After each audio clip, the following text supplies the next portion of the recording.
We have in the studio with us here Detective Sergeant Paul Johnson from the Garda National Cybercrime Bureau. Paul, you're very welcome. Thank you very much, Michael. Thanks for coming here. Thanks for coming down to us. I suppose, firstly, tell me a little bit about yourself and the work that you do. Well, I suppose, first of all, I'm a Detective Sergeant attached to the Garda National Cybercrime Bureau. So the Bureau is one of a number of bureaus in our headquarters in Dublin. And we have a national remit for the investigation of serious crime, including online crime, such as ourselves. Our primary aim is to investigate crime that are significant, that attack computer systems, such as the one against the HSE recently, such as against corporate entities, such as against large companies, etc., all that kind of stuff. We also do an element of forensic computing, so we'd examine exhibits that come into us in those type of investigations. Prior to joining the Garda National Cybercrime Bureau, I was attached to Blanchardstown Station for 6 years, and I started my career in Irishtown Station way back in 1995. So I'm a bit of a dinosaur as far as the Garda is concerned, heading towards the door. Well, I started in Irishtown in 1993 myself, so right, okay. Your fellow dinosaurs here. I'm not the only dinosaur in the room then at that stage. But I suppose because of being in two very busy stations, I've got a lot of experience as far as the types of crime that are investigated, the types of crime that occur. Way back in those stage, online crime was virtually unheard of. That's not the case anymore. But the experience that you get in the ordinary everyday work as a police officer on the street stands to you, and particularly stands to us now in the work that we do, because we're involved in all of those type of crimes.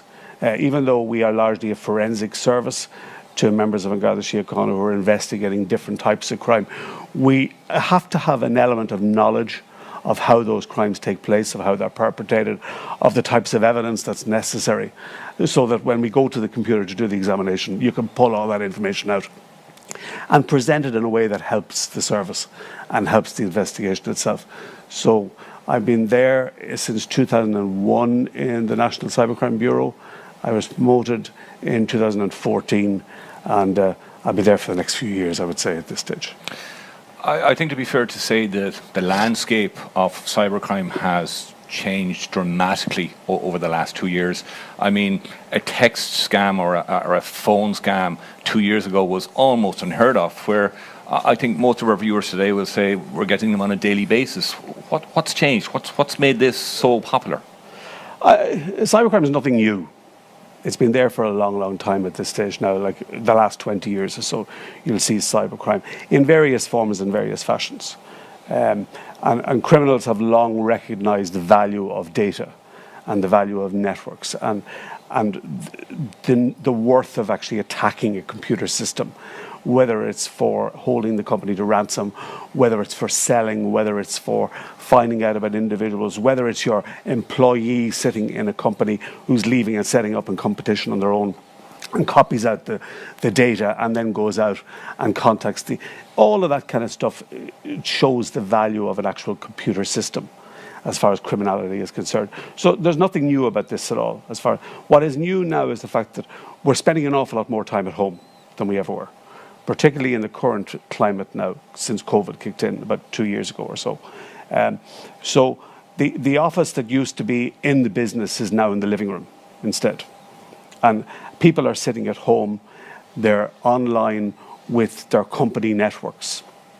The kids are screaming in the corner looking for food, or want to go for a walk, or want to go to play. The dog needs to be walked, the dinner needs to be made. All of that kind of stuff is taking place in the background while people are at home trying to get the invoices done, trying to get the work that they need to complete during the day.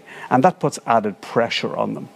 And it also has increased the victim base as far as criminals are concerned, because you have more people online now than you ever had before. Cybercrime, I suppose, presents a very secure platform. The computers are anonymous. You can sit behind a computer in Bulgaria, for example, and attack a computer in Ireland. You have an anonymity that's there. You have a sense of security, a false sense of security, as far as the cyber criminal is concerned, but also as far as the victim is concerned. So we're inclined to make mistakes or take chances that we wouldn't take before. And because we're working at home, the security precautions, the protections, the policies, the procedures that we probably would follow more stringently when we're sitting in the office and we've people watching us, or there's reminders all around the place to be careful online, are not at home in the sitting room.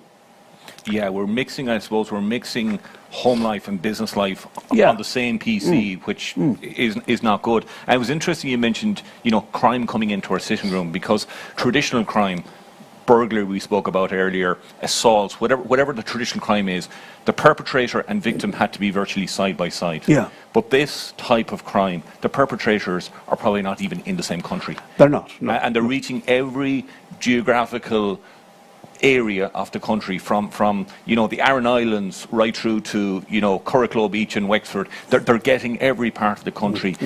They don't know even where we live. They're just targeting us. I think we've a short video, Niall, from the Department of Justice. Can we play this video and I'll get you to comment on it afterwards, Paul?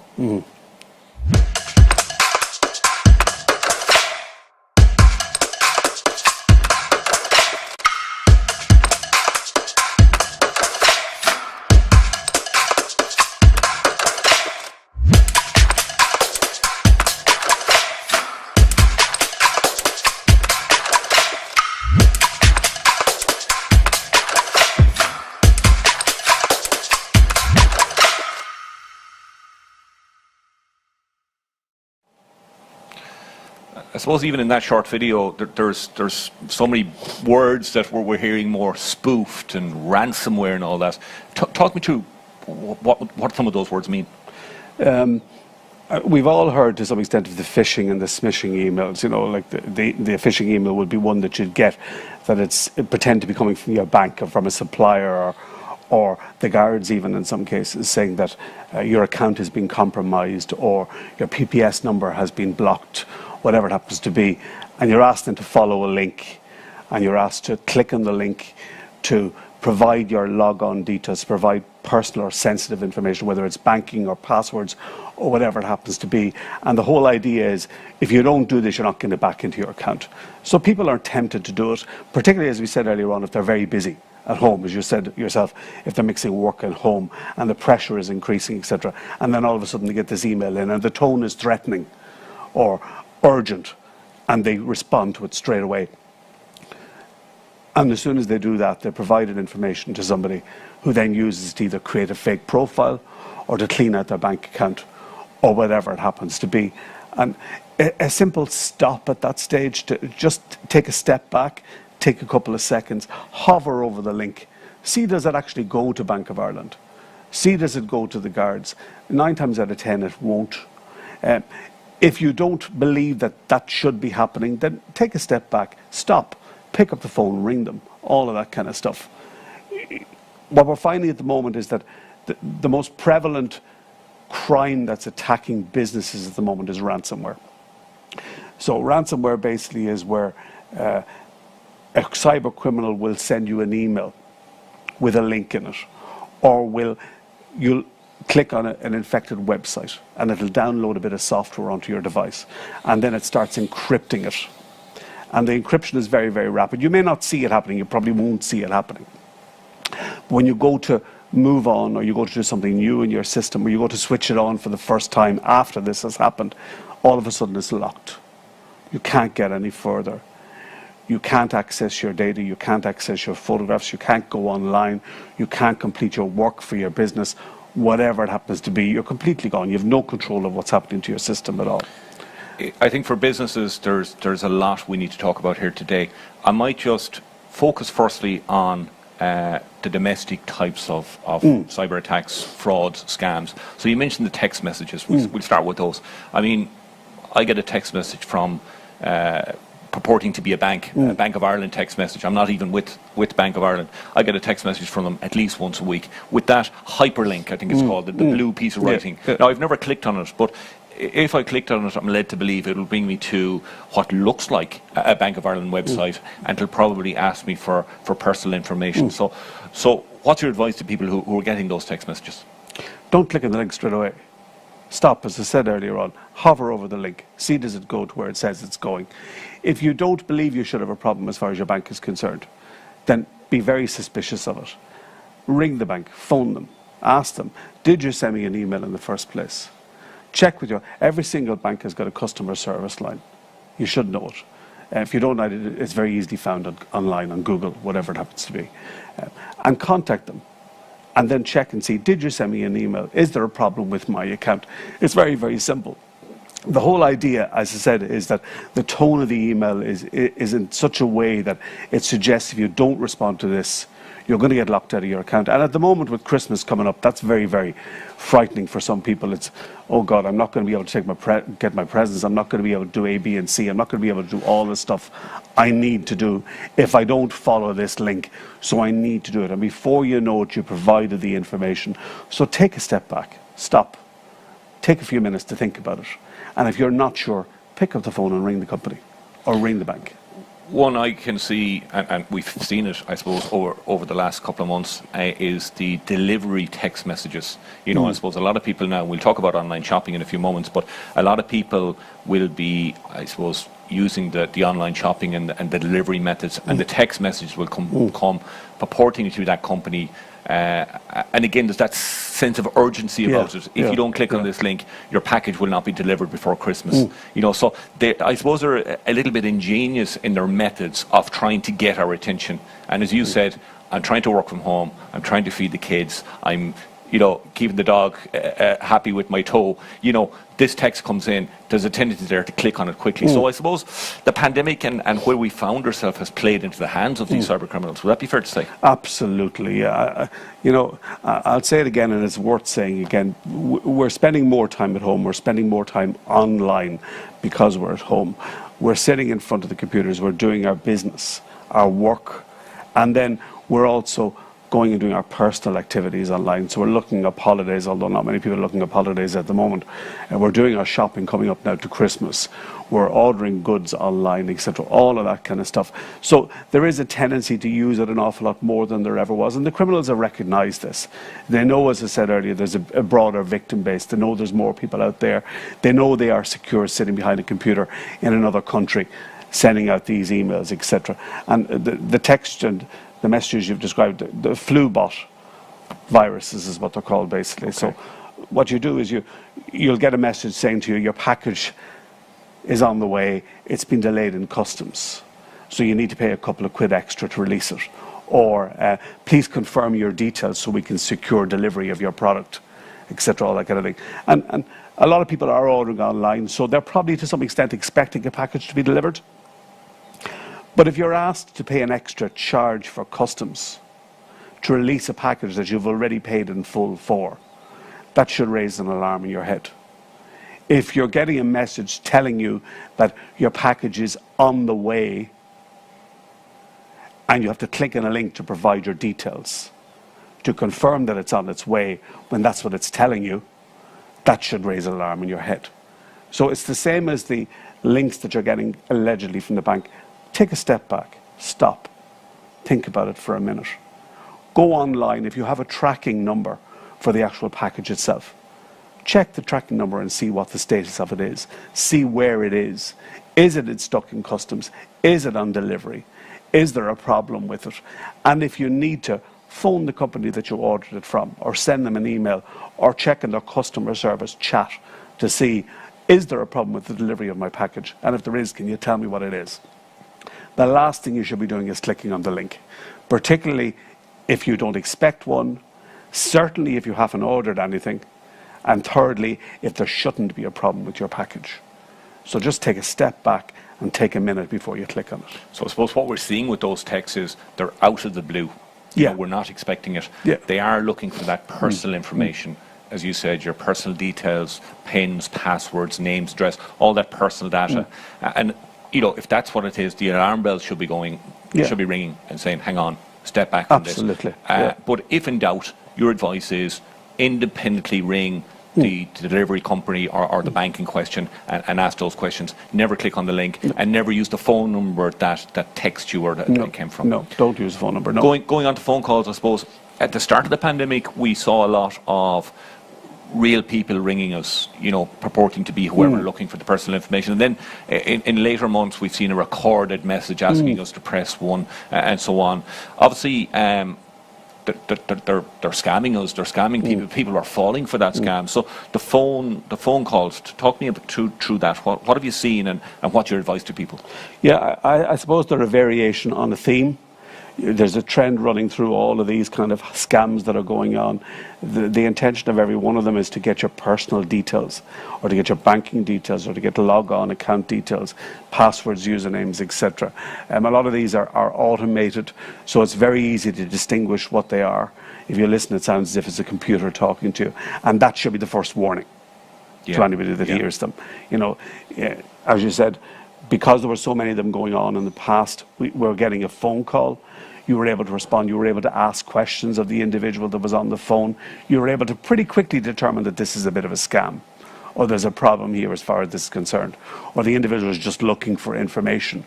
Because most of the people that are online are clued in. They're sensible enough. They take precautions. They're aware of the risks that are out there. It's been well publicized online. It's been well publicized in the media, etc.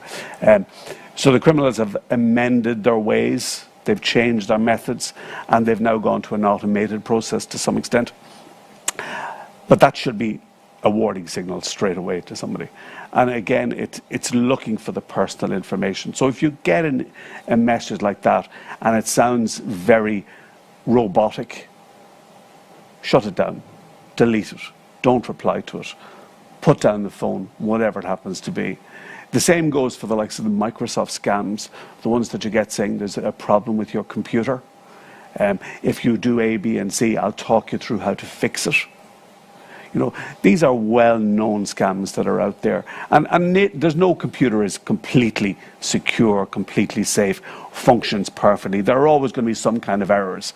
So essentially what that individual is going to do is going to bring you to a list of what you would expect to find on a computer, on any computer, and then tell you this is a major problem for you. You need to do something about it. But they're trying to get information off you, and ultimately they're trying to get money off you.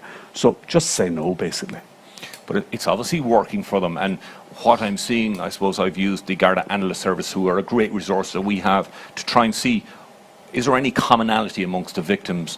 And I suppose what I'm saying to the public today, with those phone calls, it's often the non-Irish nationals who live here that are the prime victims, because, you know, me and you identify very quickly that it's an automated call and it's not. But when they get a call to say, this is the Department of Social Protection, you know, and they're living in this country and require the Department of Social Protection, they listen and maybe press that one, which then brings them to. And I suppose they're probably using social engineering to build, I suppose, a profile about us. And then, so talk through what is social engineering, and where are they getting all this information? Where are they getting the phone numbers from?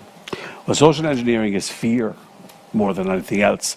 It's built on an element of urgency and fear on behalf of the person who's receiving the phone call, and it's manipulated them through conversation and chat, or in some cases being very over friendly with them to give you information, or also in some cases by, as you said, appearing to come from an official organization, and knowing that your victim that's on the other end of the phone is going to respond to that in a positive way as far as you're concerned as a criminal. So, yes, a lot of the victims are those who would be reluctant or fearful in getting those kind of phone calls from certain individuals. How would you respond to it? You respond to it by just not answering it, basically. You respond to it by being aware, or, as I said, picking up the phone and being unsure as to whether this is legitimate or not, double checking it, going back to the organization, phoning them, stopping, taking a step back, relaxing. Being unsure of yourself is the worst thing as far as these type of offences are concerned, or these type of criminality is concerned, because that puts you in a very vulnerable situation, particularly, as you said, if you've got somebody who's in the background who's saying, oh, I'm ringing you from the guards and there's a problem with your driving licence, or I'm ringing you from social welfare and your PPS number has been fraudulently used. The tendency in anybody is to respond to it. But if you are unsure about it, or if the phone call doesn't make sense, ask a few questions. Ask pertinent questions. The one question you could ask is, well, if you have a phone number, I'll call you back. I wasn't expecting this call. I'm a bit busy at the moment. I'm sorry. I'm just not sure what this is about. Can I just go and have a look, and if you give me your phone number, I'll contact you and I'll phone you back at a later stage. And double check the phone number, see is it legitimate. If it's not legitimate, then ring the social welfare office, ring the guards, ring whoever it happens to be, but don't ring the individual who's rung you in the first place. That's good advice.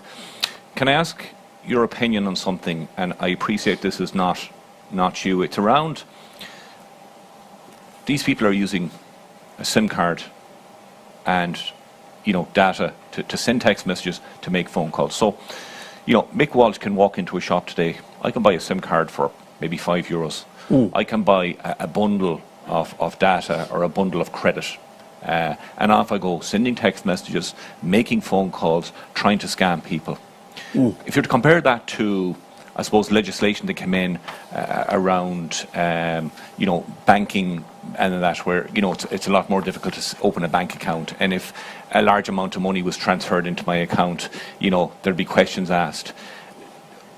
Why can somebody in this day and age go in, get a SIM card, buy data, buy credit, nothing is registered, don't know who they are, and off they go?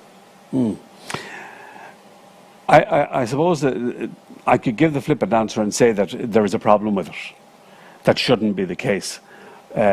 I could also follow that up and say, well, that's the situation we have at the moment. It causes problems for us as far as law enforcement is concerned. Never mind the problems that it causes for the ordinary member of the public on the street who is the victim at the other end of these calls using a pay-as-you-go SIM card or whatever it happens to be. As far as we are concerned, it's very difficult for us to track and trace that individual, to bring somebody before the courts who has made those phone calls in the first place, who has committed those frauds, who has victimized or abused an individual using the phone as a harassment tool or whatever it happens to be. Should there be an element of responsibility as far as the providers are concerned? Yeah, of course there is. Of course there should be an element of responsibility. The online world is for everybody. We are the users, the law enforcement, the service providers, the regulators. Everybody has a role to play as far as making the online realm more safe at the end of the day. We should inform ourselves as users about the risks that are out there and take those steps, take those precautions, step back, all of those kind of things that we've said already. Government should put proper policies, procedures, legislation, controls in place. The people who provide the platforms should be monitoring the content that's there, should be flagging or identifying stuff that's either abusive, illegal, fraudulent, or harmful in any way. And then they should be reporting it.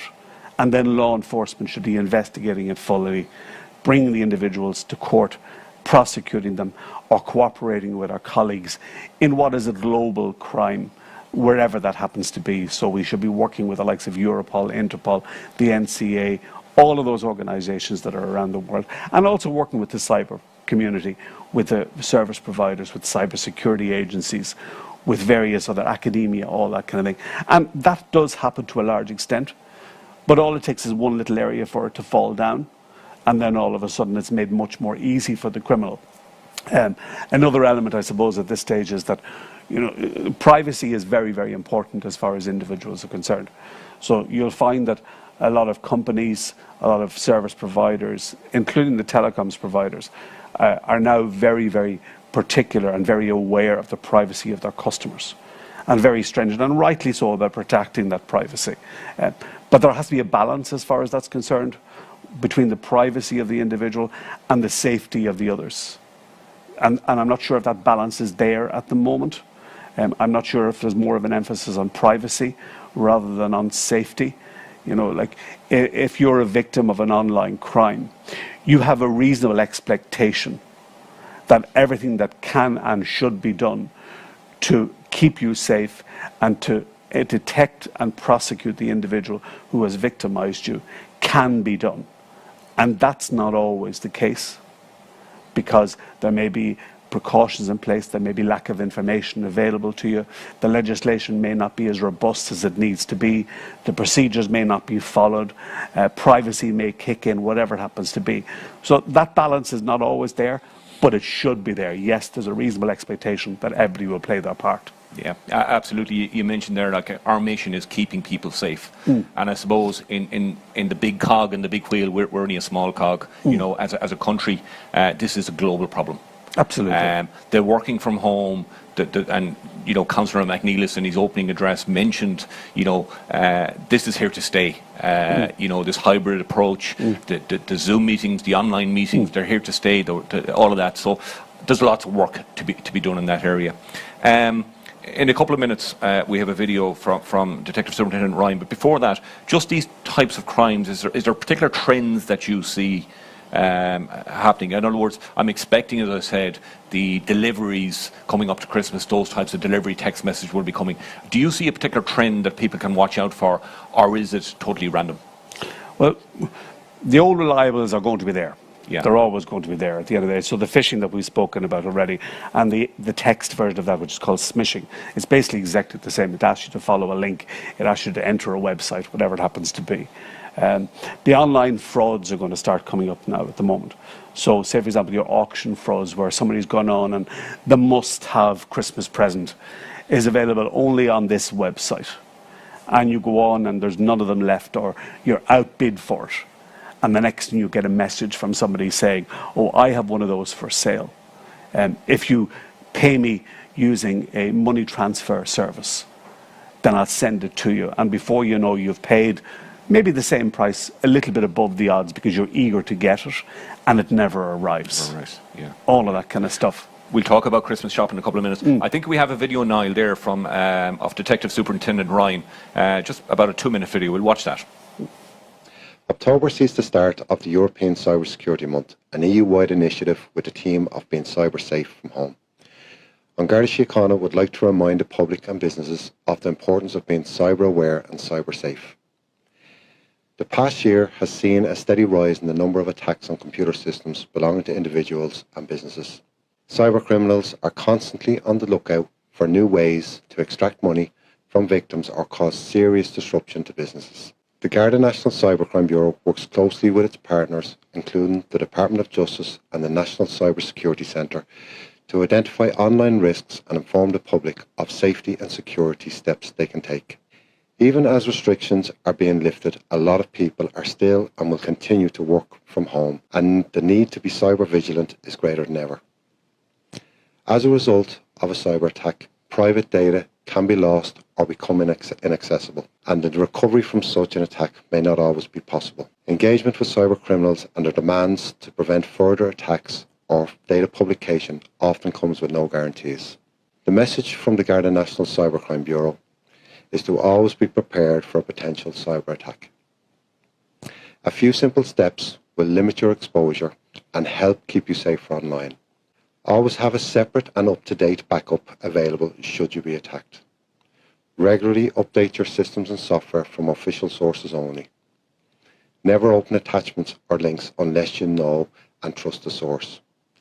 Don't mix data from your work and personal activity online.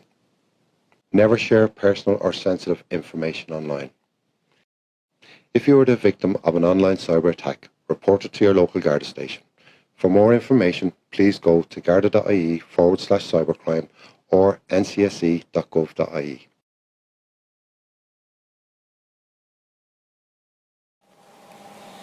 So we saw there that October was Cyber Security Awareness Month, and a busy month for you and your colleagues. We'll move on to talk about businesses, I suppose, because I know I represent, I suppose, or work with the business community here in Galway, and in particular, I suppose, the SMEs who don't have the big budget, you know, for security. And I know I listened to you at a presentation a couple of months ago on cybersecurity, and you spoke about businesses. You said there are those that have been targeted. There are those that are yet to be targeted. And there are those that have been targeted and they don't know it. Yeah. You know, and Yeah, I thought that was a very catching statement. And I suppose going on from what Superintendent Ryan said there, what advice have you for the business people? I suppose the first bit of advice I would give a company is be prepared to be cyber attacked, because it's going to happen at some stage, if it hasn't already happened. We find a lot of companies have policies lining the walls, as far as online usage is concerned, as far as using your own device in company networks is concerned, as far as mixing work and personal activity is concerned, as far as passwords are concerned. Policies galore, but they're pieces of paper on a shelf, and nobody knows anything about them. The staff aren't trained as far as the policies are concerned. They're not aware of them. Sometimes the managers aren't aware of them. The policies in some cases are a tick-the-box exercise, and they look good on the shelf, but they're never implemented. And more importantly, they're never tested. So a company never actually makes a phone call, engages a cybersecurity company to come in and test their policies, test their processes to see whether they're robust, whether there's any leaks, whether there's any vulnerabilities, whether there are any issues as far as their corporate cybersecurity is concerned. And that goes on for a long, long time. And the first time they find out about it is when somebody actually says, I think we might have a problem with our system, or the network starts to fail, or the ransomware kicks in, or a demand is made, or a CEO fraud takes place, an invoice redirection fraud, allegedly from a supplier, and money is paid out to a different bank account on foot of an email that looks as if it's coming from the supplier. That's the first time the company is aware of the fact that they may have a problem, and that their policies, which they spend a lot of money and a lot of time in putting in place, are not being implemented. And that's a mistake. Can you explain, you mentioned CEO fraud and invoice redirection fraud. I've heard those terms, and I have a small bit of knowledge around them, but for people maybe watching today who don't know what you're talking about, can you explain what they mean? Yeah. A CEO fraud and an invoice redirection are two forms of the same beast, basically. So your CEO fraud is your chief executive officer fraud. Your invoice redirection is... They're both emails that come in looking as if they've come from either a supplier or come from the CEO of the company, hence the name CEO fraud. The tone, as they are with most of these type of fraudulent emails, is urgent, is demanding, and it suggests that you don't argue with what I'm telling you to do. And they're saying to a member of staff, sometimes in the finance department, whoever it happens to be, within the company, that a supplier, either existing or new, needs to provide new bank account details.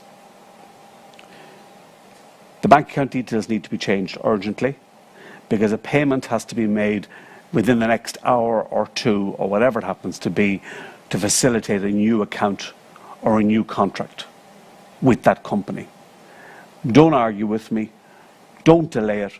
Do it. Oh, and by the way, don't tell anybody, because this is under the counter at the moment, or nobody knows about it, or we're making a public announce about it in a week's time or 2 days' time, and I don't want it to get out yet. Ring me and only me back when you have it done. And the tone tells the employee, do this and do it now, and don't argue with it. And that's exactly what they do.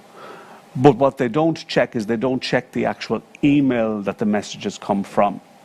So it might be the actual employee or the actual contract that they have, or the supplier that they have, might be michael.walsh, W-A-L-S-H, at company.ie.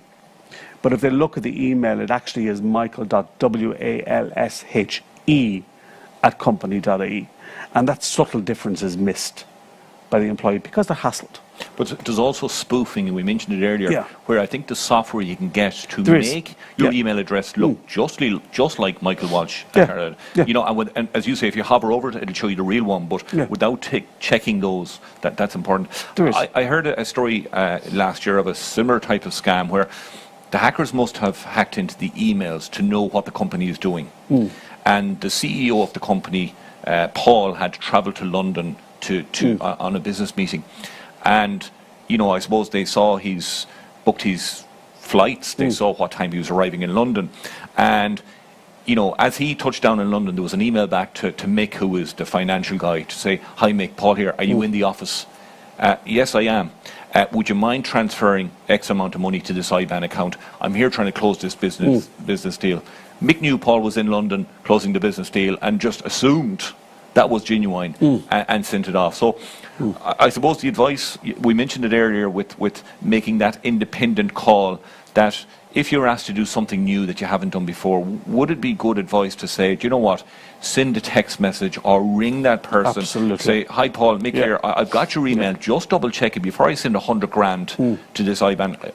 Yeah. And Paul in that instant would have said, I don't know what you're talking about. Exactly. You know, would that be good advice? Absolutely. We've all heard of the two-factor authentication as far as our banks are concerned. So if we make a payment, we get a text in from the bank and we get a code and we have to enter this in. This is another form of two-factor authentication. Instead of actually going ahead with the instruction from the CEO or the company or whatever it is, just make a simple phone call, send a text or send a message or whatever it happens to be. There's another element to that as well. You'll be surprised the number of companies who actually have a lot of information publicly on their websites, or their employees, particularly their senior managers, are on Instagram and on WhatsApp and on other various social media platforms, and who are saying that very thing, I'm on my way to London to attend a conference.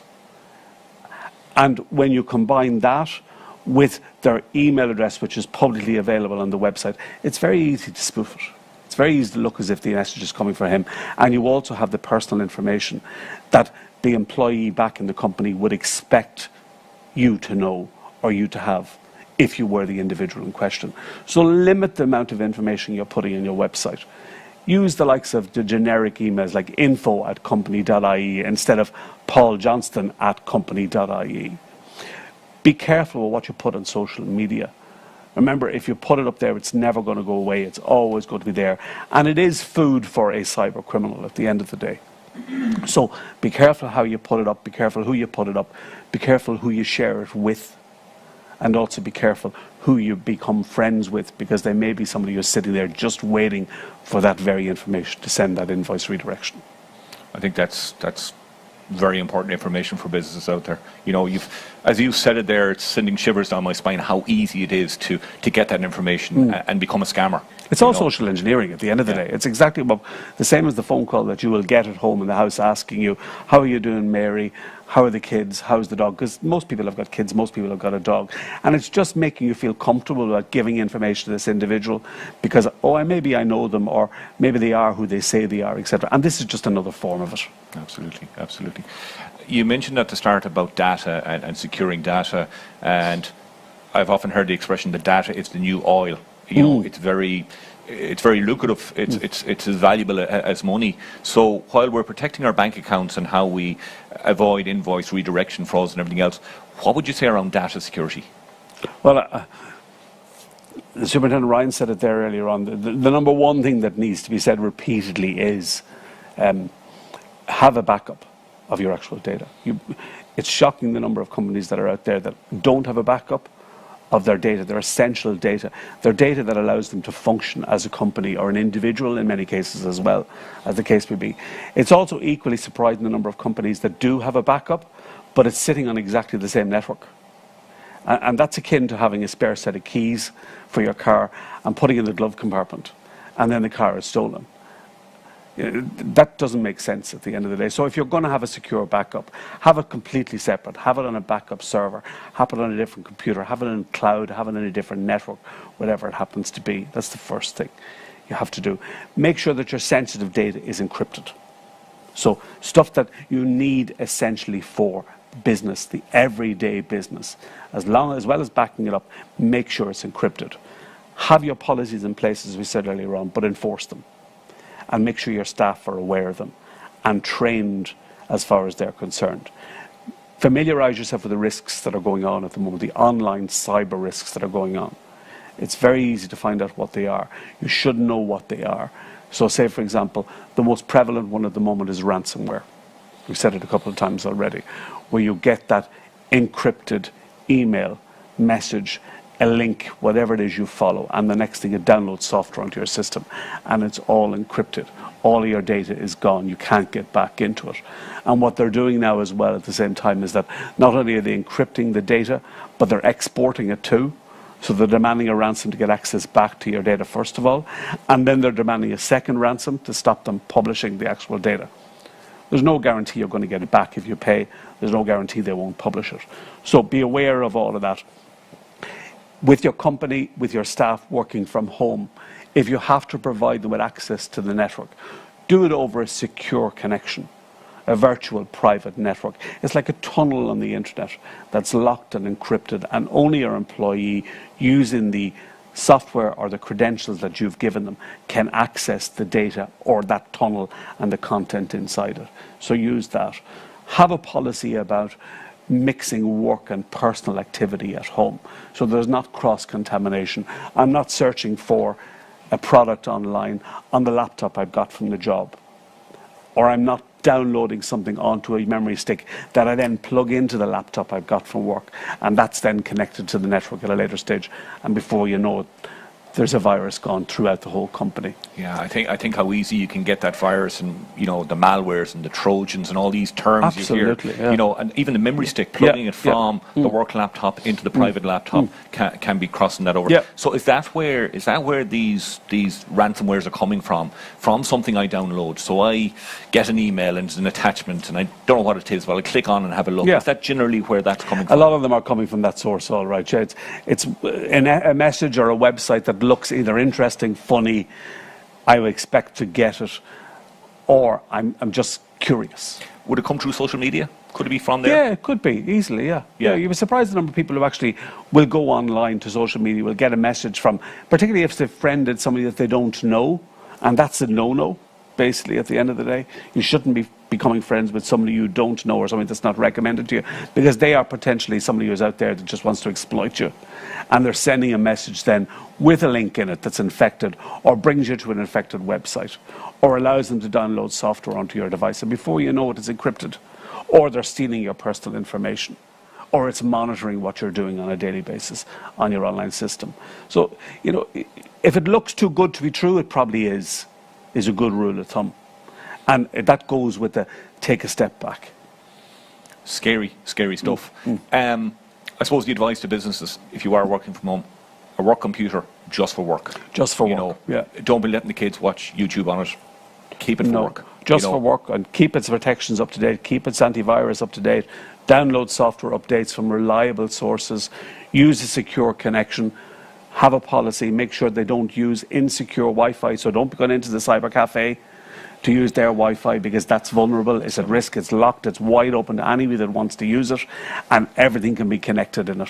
So don't do any work in an open Wi-Fi. Simple steps. And that public Wi-Fi, I've seen it before, airports, cafes, places like that are renowned for that, where even with your phone in a private capacity, where you're on scrolling, looking at something, anybody else on that network can virtually hop into your phone, look at your bank account, and check everything else, so it's lethal. For the business community, I want to move on to online shopping, and I'm conscious of time. For the business community, where can they get more information? They can get more information as far as ransomware attacks at a website called www.nomoreransom.org. It's run by Europol and EC3, and it includes a number of tools that you can use to get you access to your system back. There are a couple of sites out there, or they can go onto our own website called www.garda.ie/cybercrime, and that'll give them various other information and a link that they can. So nomoreranSomewhere.org, and the Garda website, we have it in the corner here, /cybercrime. Exactly. We'll get that. The one thing I would say to a company is, if you are attacked, if you are hacked, please report it to us. There are a number of reports that suggest that the ransomware attacks and the cyber attacks are vastly underreported.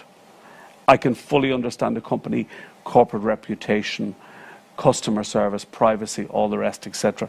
But in many cases, the first we hear about it is when a regulator or an insurance company tells the company to report it to the guards, particularly to ourselves. That has a knock-on effect as far as we're concerned with law enforcement and investigation, because we're missing out on valuable information there. Every single network is different. Most attacks are different. The criminals are different. And all of that information, if we get it, can inform us about providing prevention advice, safety advice, identifying where there's a trend, whether the same person is involved, and ultimately locating them and bringing them before the courts. If we don't get that in the first place through it being reported to local guard stations, we're losing out on valuable information. So I would urge companies to report it when they are attacked. I suppose for anybody that's a victim of any type of fraud or scam, timing is important. The sooner we can get in, the sooner we can do something before. Often it leaves the jurisdiction, and we're relying on partner agencies. Can we move on to Christmas shopping? And I think, Niall, we have a bit of a picture here, and we'll get Paul to talk through it. I suppose as we speak, many people are at home.